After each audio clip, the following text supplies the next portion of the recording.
美国时事通，我是罗文。今天是2025年11月25号星期二，感恩节要到了哈，提前祝大家感恩节快乐，谢谢大家1年以来的关注和支持。昨天有一个很大的消息哈，就是克林顿任命的联邦法官把对前 FBI 局长 James Comey 和纽约总检察长 Letitia James 的这个指控取消了哈，给他扔掉了，就说这个不符合程序，说这个联邦检察官 Lindsay Halligan 的任命过程有瑕疵哈。但是即使是 Lindsay Halligan 自己的起诉的这么诸多案件中，只有这2个被抛出来了，所以你可以看到这是强烈的政治倾向哈。那当然白宫新闻发言人就说，你们不要高兴得太早哈 Letitia James 或者是 James Comey， 你们现在来庆祝的话最好踩一下急刹车，因为我们很快的会重新起诉你们。而川普之前的为他弹劾辩护的这个律师David Shaw 就表示说，其实这个情况完全是应该可以避免的哈。这个法官并没有就这个案子的 merit， 就是是非曲折来做一个判断哈。也就是说，他所有的这些证据并没有被批驳，还是有效的。在这样的情况下，再重新来过就可以了。但是他说这个情况是可以完全避免的，就是司法部应该想到这一点，并且司法部完全可以避免这个事。怎么避免呢？就是说他们只要派另外一个人跟Halligan站在一起就可以了。他之前这个他们为了诬告川普总统，把司法部的第3号人物派到和地区检察长一起工作，就证明他们的工作非常的严密。而我们现在目前司法部的，我个人觉得我觉得是 Pam Bondi 他没有什么经验的毕竟他没有做过司法部长，他只做过佛罗里达的检察长，所以他对司法部和下边的这个程序可能还不是特别清楚，所以民主党在这上面挑了一个错。这个是川普的前律师在 Fox 上采访的时候说的话。Some of the procedural stuff here is in question.But you say this was avoidable. How so? It was avoidable because, quite frankly, the Justice Department should have just put somebody in the room with Lindsay Halligan and would have taken away all of the arguments for dismissal, quite frankly, based on all the decisions around the country. I still don't think the decision is right, but it was avoidable in that sense. I give Lindsay Halligan great credit, and she showed great courage here. She looked at the facts and the evidence. She saw that there was a wrong committed, and she got an indictment. She was put in this position, and she should have had more support than she was given. But it's not a major setback for the Trump administration or anything like that. It was obviously, it was going to happen.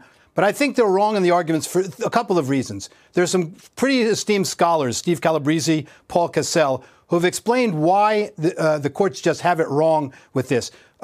Professor Calabrese says this section of the law, 546, is unconstitutional. It invades the executive power. And he cites a couple of recent cases that talk about the exclusive executive power, and here to appoint a representative of the executive branch. Cassell says it's constitutional, but that the president has the right to appoint successive interim U.S. attorneys, or in this case, she could act as acting U.S. attorney. We see in the case in California with Bilal Asaili that he continued to go on as first assistant. So, again, I give great credit to Ms. Halligan.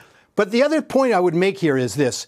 These are public figures. First of all, the hypocrisy of the argument now, given the position these folks took with Jack Smith. But in any event, putting that aside, these are public figures. Why not deal with these cases on the merits? They're going to have to sooner or later because they will be re-indicted. And if you read the Ms. James indictment carefully, and of course, everyone's entitled to the presumption of innocence, if you read it carefully, they have her coming and going if they can prove the allegations in the indictment. First, she claimed a secondary home, which means she has to have certain personal use days, 14 days a year. But in her tax schedule, according to the indictment at least, she said 0 personal days in the home. I would ask questions like, did she have an insurance policy? What did she put on her application? Did she make a claim? What was her capacity there? I think that case is going to be a slam dunk, quite frankly. 所以我相信很快面对他们2个人的起诉马上就要重新开始了这是第一个重磅的新闻，大家可能会很愤怒的，但是我觉得从大部分法学家的眼睛里看来没有什么问题的我们仍然会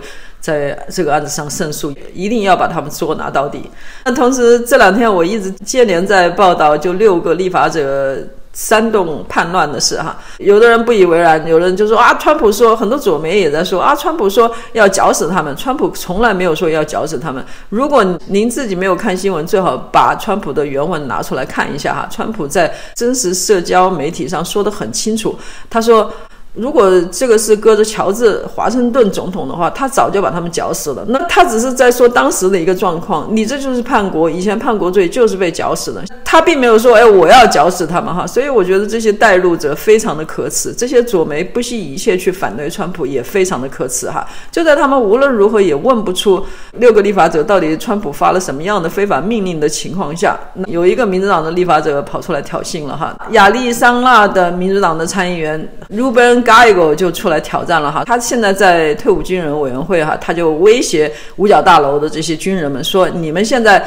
来调查这个所谓煽动叛乱的事，但我警告你哈，Donald Trump 只在任2-3年他就要走人了，但是你们会长期在这儿的，你们仍然在部队的，所以你们要记着，如果你们现在在追查现任的参议员政府武器化的话，那最后你们会承担后果的，是以他们的前途和以他们的职业生涯来威胁他们。我们可以看一下这个原文哈。Into Senator Kelly. What is your level of trust in the U.S. military justice system if it were to get that far to handle this? I trust them actually a lot, and for a couple of reasons. Number one, these are professionals. They are also swearing to the Constitution of the United States. They know that there will be fallout and consequences if they are used in a hard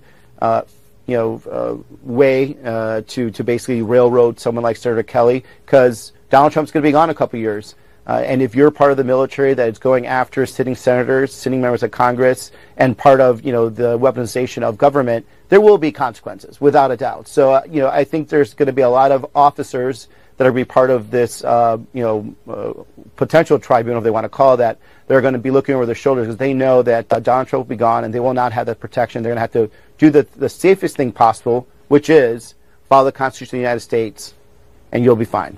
所以你看哈，这个民主党的参议员有多么的无耻，居然在威胁五角大楼的这些调查煽动叛乱的参议员，而且借着他是退伍军人委员会的成员的身份哈，真的非常非常的可耻。所以这就是民主党人不仅没有悔改，反而变本加厉在威胁军方。实际上这6个人不是突然想起来好像一拍脑袋就做了这个事的哈。昨天有2个 CIA 的情报人员爆料，就说这就是 CIA 的一个套路是他们的操作手法。首先就是找一些比较有影响力的人，比方说前军方的或者是前 CIA 的情报人员或者是高级将领，表明他们说话是有身份的。其次来编造谎言，说假设川普发布了不合法的命令，那你们怎么办呢？那最后 solution 就是你们要坚决抵抗啊。所以这是一个套路，说这就是他们的 playbook， 我们可以听一下。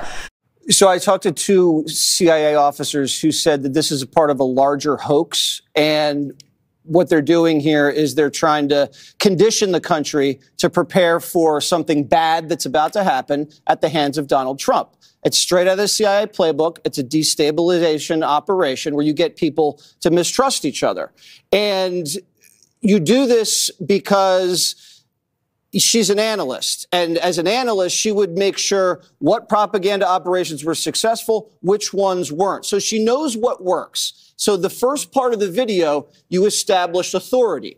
I'm CIA, I'm military, you need to trust us. Second part of the video, they introduce the threat, and the threat's not foreign, the threat's domestic, the threat's Donald Trump. And then at the end, they introduce the solution. What's the solution? You resist, you say no. But they don't give an option. They say this is an obligation for you to do. Now, she is being run because she didn't come up with this herself. She's a Brennan acolyte, and you usually don't have congressmen and senators doing anything together. They kind of hate each other. So in order to organize this had to have had some sort of handler telling her what to do.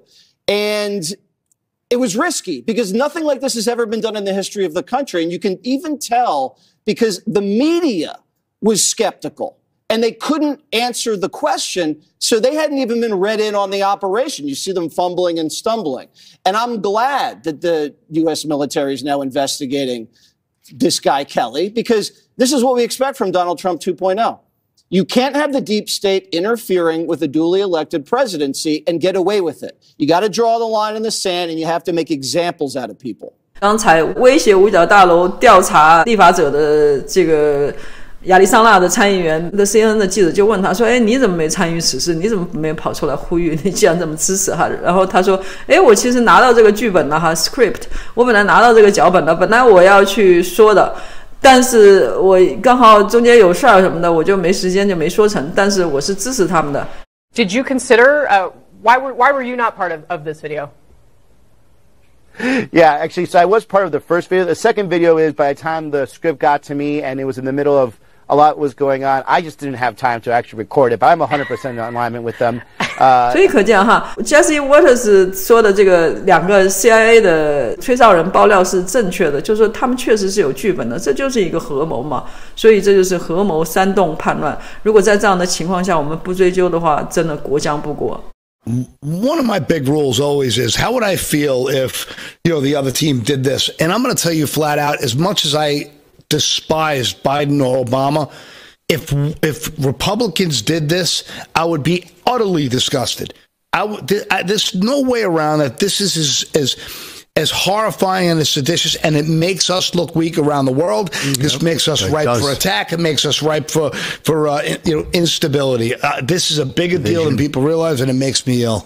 Yeah. 所以一个之前克林顿总统的军事助理哈，他自己说我服役了20多年，我曾经提着这个克林顿总统的核足球的核提包的，我曾经一直在白宫服务的哈，他是为民主党的克林顿服务的，他说这样的做法是非常可耻的，非常不可以接受的一个做法。我希望现在的国防部长、战争部长 Hexas 必须要对他们绳之以法。如果不对他们绳之以法的话，很难想象这个国家到底会怎么样。这个国家会成为非常软弱、非常可欺负、非常没有执行力的一个国家。Hey everybody, this is Buzz Patterson. I'm a retired Air Force Lieutenant Colonel, retired Air Force pilot, combat veteran, and at one time I was the military aide to President Bill Clinton and carried the nuclear football and actually lived in the White House. So I've been around. I was actually, during my military service, deployed to 70 countries and fought in 3 wars. So I feel like I've got a dog in this hunt. I am very appalled at what the Sedition 6 has done with their video. I think it's a violation of their oaths of office, and especially in the case of Senator Mark Kelly, I believe it's a violation of the UCMJ, and I hope that President Trump and Secretary of War Pete Hegseth hold them accountable. They are violating, and they are politically using their positions to undercut the command of President Donald J. Trump, and they're circumventing the chain of command. Congress and members of Senate are not in the chain of command. President Trump is, however, as our commander-in-chief.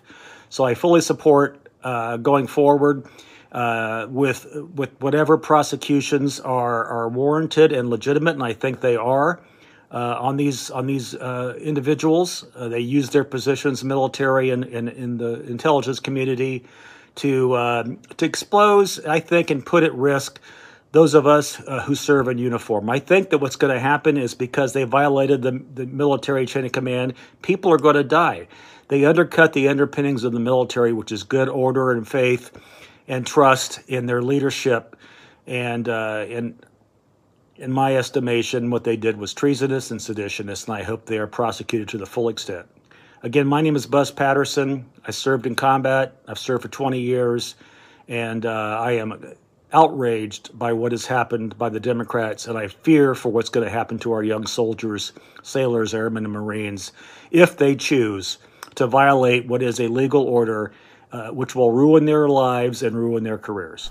当立法者都做了缩头乌龟，说川普没有发布任何违法的命令的时候，那居然 MSNBC 现在叫 MS 的这个极左端的电视台 Morning Joe 的这个 Joe Scarborough 居然说我很生气，他们怎么能说川普总统没有发布任何非法的命令？他明明发布了，而且他在空军1号上对记者曾经说过说我要发布不合法的命令，我要把这些士兵、国民警卫队还有海岸巡逻队都部署到这些城市去，我可以做任何这样的事情。说他都已经说了他要发布不合法的命令，居然你们都没有胆承认，说你们这帮人简直没用哈。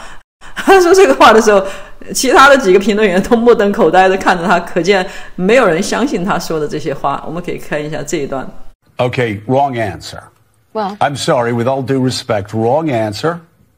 President of the United States, the Commander-in-Chief does have, Jonathan Lemire, wide latitude. Just does.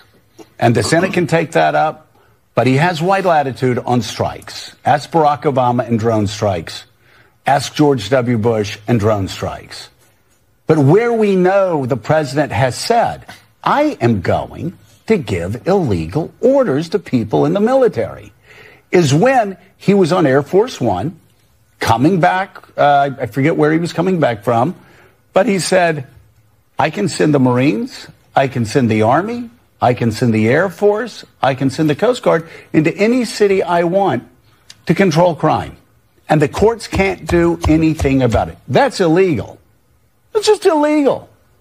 And so Democrats kind of need to, if the president has already said, I'm going to commit this illegal act, then I'm kind of surprised they don't have the answer when they go on a Sunday show for that. Morning Joe 认为，川普总统如果把这些国民警卫队或者是这些军方的人部署到这些犯罪多的地方去打击犯罪分子，他认为这个是非法的行为哈。但是川普总统，我昨天在视频里解释过，川普总统在10月底就曾经说过，总统依照叛乱法有权利把国民警卫队联邦化，把他们部署到地方去镇压地方的叛乱行为。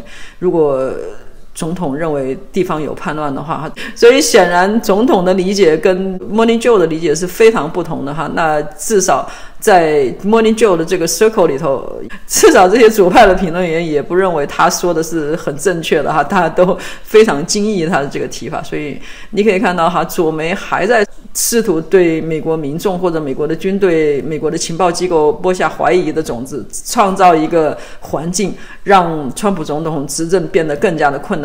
但是在这样的情况下，虽然左媒在说川普的民意下降，实际上按照 CNN 的最新的一个民调哈，川普的民意非常的高，比布希第二任期和比奥巴马第二任期支持率高得多。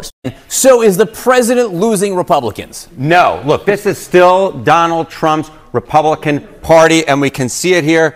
It's like a rock, to quote Bob Seger. I mean, take a look here. Republicans who approve of Trump. 6 months ago, it was 87%. Now, well, hello, it's the same number. It's 87%. He has not lost any support among Republicans compared to 6 months ago. As I said at the beginning, he's like a rock. He's like a rock. The Republican base is sticking by Donald Trump at this point in time. It really is interesting to watch his overall approval rating go down, down, down, down, but see this be completely constant here. It is among independents. It is not among Republicans. Okay, so how does this compare to past presidents in a second term? Yeah, okay, I think this gives the game away, right? Which is Donald Trump, if you look at 21st century presidents' own party approval at this point in term 2, who leads the pack?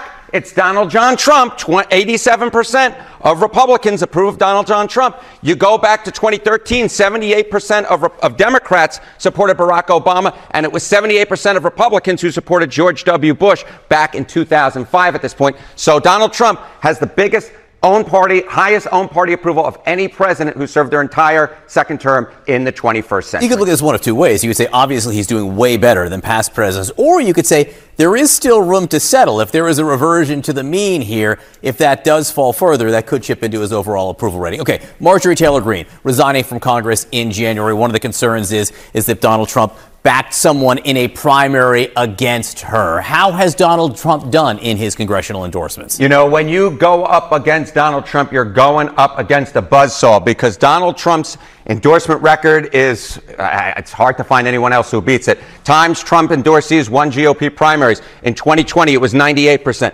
2022, it was 95%. In 2024, it was 96%. And I will note, the majority of times that Donald Trump backed a challenger to an incumbent like Marjorie Taylor Greene, that challenger won a majority of the time. The bottom line is this. There was a real reason why Marjorie Taylor Greene decided, you know what, it's not worth the fight, because more times than not, when you go up against Donald Trump in a Republican primary, you lose. Not just more times than not, almost all times. Almost all of the times, yes. Based on these. All right, Marjorie Taylor Greene, she's saying she's not going to run for president, but there are other questions, which is, hey, Is she going to stay a Republican even? What do the markets think about that? All right, so we go to the prediction markets here and the chance to leave the Republican Party by January 1st of 2027. You can see it, 31%. I think this is a pretty good baseline, which is more likely than not Marjorie Taylor Greene will stay within the Republican ranks, but there's actually a pretty decent chance that she doesn't. And then that becomes really interesting to see what she has to say about Republicans and Donald Trump in particular if she decides to wave adios amigos. This is the Republicans, the prediction market saying there is a chance. There is a chance. Harriet, thank you very much. 虽然傻大姐辞职，民主党认为川普失去了共和党的支持 ，MAGA 的支持，但实际上川普仍然是 MAGA 的领袖，也是我们这个国家的确凿无疑的民选领导。OK， 这就是今天的播报，感谢您的收看，感恩节快乐，加油！